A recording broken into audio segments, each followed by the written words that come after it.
Hello everyone, welcome back to 90 plus classes. मैं हूं आपके साथ पंकज। बच्चों, आज फिर हम क्लास 11th की हमने अकाउंटेंसी की वीडियो स्टार्ट करी थी।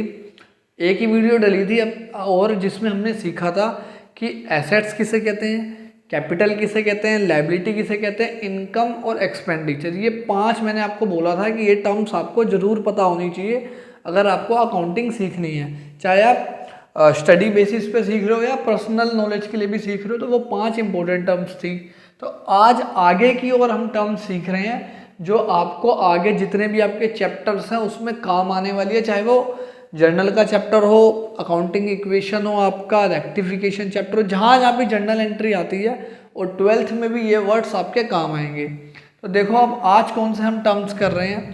पहला टर्म्स है हमारा आउटस्टैंडिंग एक्सपेंसेस, और जो आपकी बुक में सेकंड चैप्टर है उन सब में भी आपको ये टर्म्स मिल जाएगी अलग से। पहला है क्या, आउटस्टैंडिंग एक्सपेंसेस। एक्सपेंसेस हम सबको पता है कि हमारे जो खर्चे होते हैं उनको हम एक्सपेंसेस बोलते हैं। आउटस्टैंडिंग का मतलब ड्यू बट नॉट पेड, ऐसा खर्चा जिसकी डेट तो आ गई है, हमें उसे पे करना चाहिए था बट अभी तक हमने उसे पे नहीं किया है। जैसे हमारे पास बिजली का बिल आ जाता है, उस पर लिखा होता है ड्यू डेट। आप अपने घर का बिजली का बिल उठा के देखोगे, उस पर वर्ड लिखा होगा ड्यू डेट, कि इतनी तारीख से पहले पहले आपको भरना है उसे। तो अगर आपने कोई खर्चा पे नहीं किया है, उसकी डेट आ चुकी है, निकल गई है, उसको बोलते हैं आउटस्टैंडिंग एक्सपेंसेस, और हम इसको लायबिलिटी की तरह ट्रीट करते हैं। ये हमारी लायबिलिटी होती है। ठीक है, हमने जो 5 करे थे basic terms, assets, liability, capital, जितने भी अब जो हम टर्म्स पढ़ेंगे, ये सारी टर्म्स उनकी 5 कैटेगरी के ही अंदर हमें क्लासीफाई करनी होती है। तो आउटस्टैंडिंग एक्सपेंस हमारा लायबिलिटी के अंदर आता है। अब इसी का अपोजिट होता है प्रीपेड एक्सपेंस। आप अपने मोबाइल में जो सिम्स यूज़ करते हो, 2 तरह की मोबाइल की सिम होती है, एक होती है प्रीपेड और एक पोस्ट पेड। प्रीपेड में क्या होता है, हम पहले रिचार्ज करवाते हैं फिर हम सर्विसेज यूज़ करते हैं, और पोस्ट पेड में क्या होता है, हम पहले सर्विसेज यूज़ करते हैं और बाद में पेमेंट करते हैं। तो प्रीपेड मतलब एक्सपेंसेस पेड इन एडवांस, ऐसे खर्चे जो हमने एडवांस में पे कर दिए हैं। जैसे अगर आप कहीं कोचिंग लेने जाते हो तो आप फीस एडवांस में देते हो, कहीं पे रेंट पे घर लेते हो तो एडवांस में पे करते हो, तो उनको बोलते हैं प्रीपेड एक्सपेंस, और ये हमारे लिए एज अ एसेट्स होते हैं। अगर आपको वो खर्चा नहीं करना तो आप वो पैसे वापस ले सकते हो। अगर आप कहीं क्लास लेने गए, एक ही दिन अपने क्लास ले, नहीं पसंद आया तो आप पैसे वापस ले लेते हो, या आपने एडवांस दे रखा, सिक्योरिटी देते हैं। कई बार जब हम रेंट पे घर लेते हैं तो 1 महीने का एडवांस पेमेंट देते हैं, प्रीपेड देते हैं, तो वो हम वापस ले सकते हैं, इसलिए उसको एज अ एसेट ट्रीट करते हैं। ये दोनों खर्चे हैं। ऐसे ही 2 टर्म्स हैं जो इनकम के लिए यूज़ होती हैं, एक एक्रूड और एक अनअर्न्ड इनकम। एक्रूड इनकम मतलब income due but not received, ऐसी इनकम जिसकी डेट आ गई है, हमें मिल जानी चाहिए बट अभी तक हमें रिसीव नहीं हुई है। जब आप जॉब करोगे आगे, तो जो आपकी सैलरी होगी, मान लेते हैं आपकी जॉब 1 जैन को लगी, न्यू ईयर पे ही आपको birthday gift, new year gift मिल गया है। अब आपको जैन के मंथ की जो सैलरी है वो फेब में जाके मिलती है, फरवरी 1 को या 2 को जाके मिलती है। तो आपने कमा तो ये 31 तारीख तक ली थी, 1 जनवरी से 31 जनवरी तक आपने काम किया, तो आपकी ये सैलरी आपको 2, 5, जब भी आपकी जो भी मतलब आपकी कंपनी की पॉलिसी होगी, तो वो होता है एक्रूड इनकम, जो इनकम कमा ली है बट अभी मिली नहीं है। इसको भी हम अपनी एसेट की तरह ही ट्रीट करते हैं, क्योंकि ये भी हमारी एक तरह का प्रॉपर्टी का पार्ट हो गया। कल को हम नहीं मिलेगा तो कंपनी से मांग सकते हैं। अब इसका अपोजिट अनअर्न्ड इनकम, ऐसी इनकम जो कमाई नहीं है बट मिल गई है, इनकम रिसीव्ड इन एडवांस।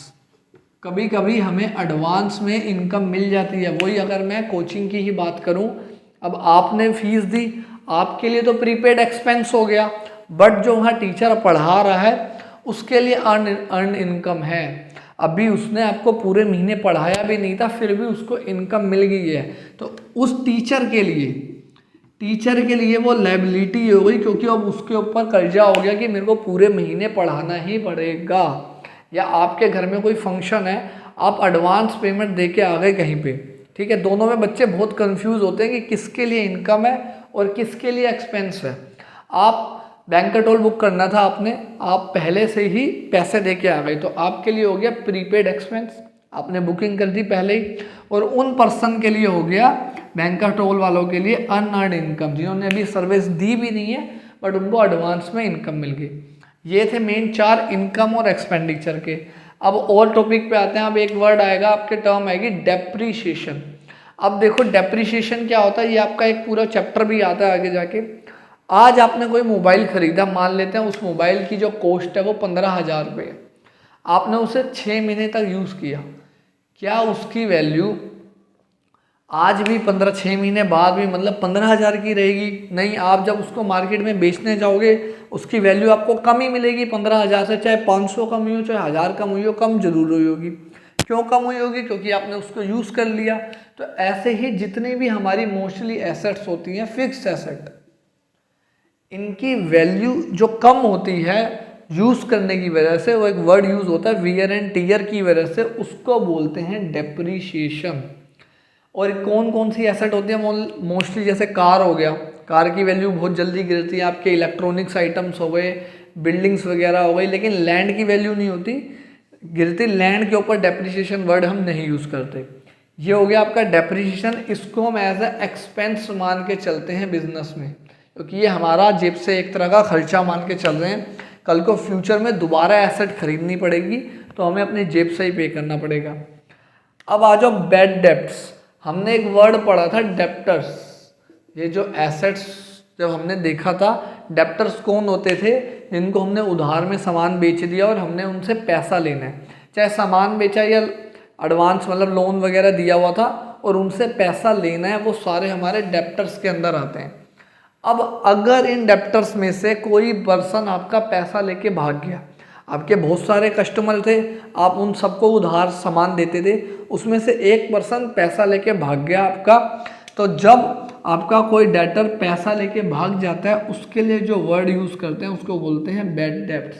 ऐसे डेप्ट जो बुरे निकले, पैसा लेके भाग गए, ये भी हमारे एक्सपेंस के अंदर आते हैं, एक्सपेंडिचर की तरह ट्रीट किए जाते हैं, क्योंकि हमें अब अपनी जेब से खर्चा भरना पड़ेगा जो भी उनको सेल करेगी।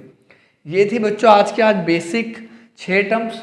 अब एक और वीडियो बनाऊंगा जिसमें आपका जो इम्पोर्टेंट टॉपिक है ट्रेड डिस्काउंट और कैश डिस्काउंट, इसकी वीडियो बनेगी। फिर आपका जब ट्रेड डिस्काउंट कैश डिस्काउंट हो जाएगा, जर्नल एंट्री स्टार्ट करेंगे, जो कि बहुत ज़्यादा इंपॉर्टेंट है 11th के बेसिस पे के लिए भी और 12th के लिए भी।